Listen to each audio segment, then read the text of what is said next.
We'll have game 2 of the Eastern Conference Finals between the Heat and Celtics. That is tonight at 7 Eastern. NBA Countdown is going to get our coverage started at 6 on ESPN, Deportes, and the app. All right, in game 1, the play of the game came from Bam Adebayo, who blocked Jason Tatum's go-ahead dunk attempt. That was in overtime with just 3.7 seconds left. ESPN's make probability, meaning the expected field goal percentage for Tatum's dunk. Who does this? It was 75%. So that tells you how tough a block it was. But while we're talking about Bam's block. What are we talking about? Where do they get these numbers from, first of all? That's what I'm saying. What was the percentage on some of your dunks? Like, Vince, I can't believe you dunked that. You only had a 0.3% chance by the ESPN statistic family group organization, right? Like, what is this now? Yeah, shout out to the analytics department. There you go. They're trying to say how good a block it was. Just say it was a really good block. I don't need statistics to tell me that was a damn good block at the end of the game. All right, so Richard, what were some of test. The eye test. Oh, the eye test, yes.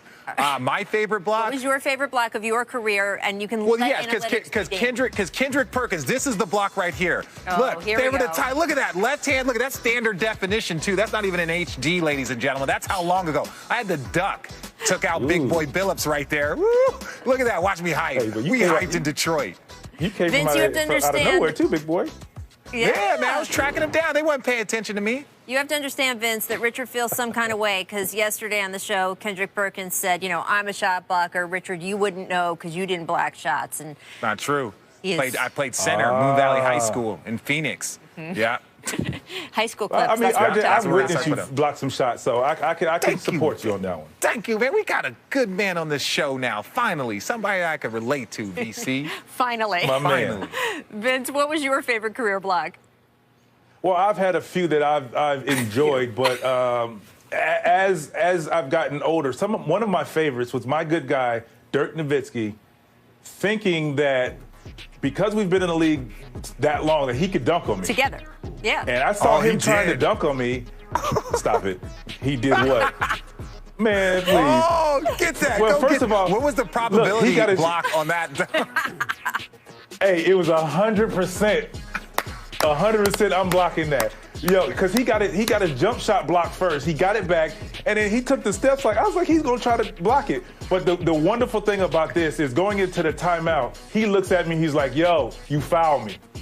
Wasn't a foul. Dirk's one of the funniest dudes of all time. Yeah, absolutely. Absolutely. Amazing. All right, guys. Well, speaking of blocks, I mentioned that Bam Adebayo block, and I sat down with him to discuss the reaction to that game-saving block, how Jimmy Butler is a teammate and a coffee salesman, and just the rest of the Eastern Conference Finals. Take a look. Tatum out front. Clock at 7. Working against Butler. Got downhill. Couldn't punch it. Bam says, get it out of here. That's why he's the heart and soul of our team, right there on the defensive end. He does everything for us. We love him for that. We appreciate him. I know that I damn sure do. Let us talk about the block. I mean, even you have to acknowledge, I know you're pretty humble, but if you were going to rate that 1 to 10? Definitely 10. And the strength of it, too, that was with your offhand. And Jason Tatum's not a small guy, and he was fully cocked with his hand and basically in the cylinder. What did that take for you to do that? Well, 2 of my fingers actually went numb. Are you serious? Yeah, because, I mean, when it was just like a big clap, and 2 of my fingers went numb. The block got a lot of attention around the world. Magic Johnson tweeted that it was the best defensive play he has ever seen in the playoffs, and he's seen a few things. The man played with Kareem Abdul-Jabbar. What did that mean to you when you heard that? It meant a lot, coming from Magic, obviously, and just acknowledging my play. Do you have a friend or your mom or someone that you were like, Magic, is there someone else on the team? You said, I did it to Jimmy, and Goran was still in the room. And I was like, yo, did y'all hear the Magic comment? And then Jimmy kind of blew it off, but whatever. Please. Your coach, Eric Spoelstra, made the point that some guys would not have even gone up for that they would have been afraid they would have got embarrassed, be on a poster, not made the play. What's your mindset in moments like that fear doesn't enter your mind?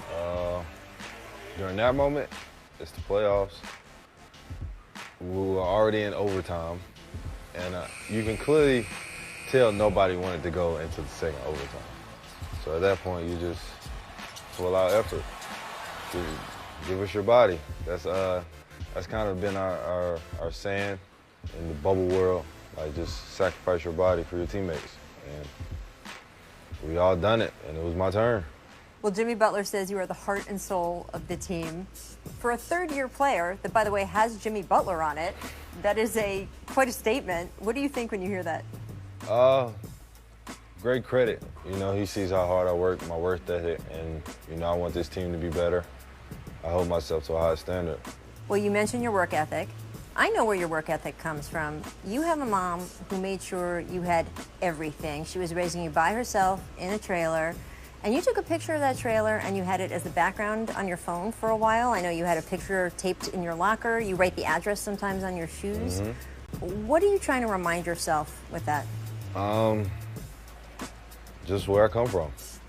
You know, I came from nothing to get here, literally. So, and it always takes me back when I write it on my shoe, or when I have a shoe and I think about it. It just takes me back to those memories of how I was living before I became the 14th pick in the draft, and just really just thinking about it and all the hard work I went through and the ups and downs with my mom.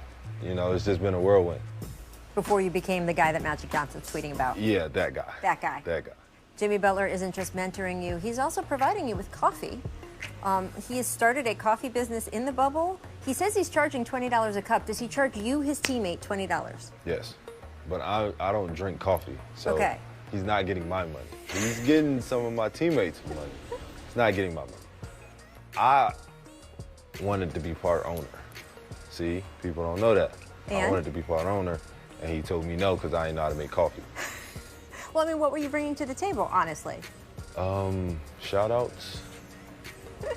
The face. You could have been the face of the brand. I could have been the face of Big Face Coffee. Right. You could have been the face, because he's looking a little scraggly these days. Yeah, like. Let's not kid ourselves. Right? It's whatever, though.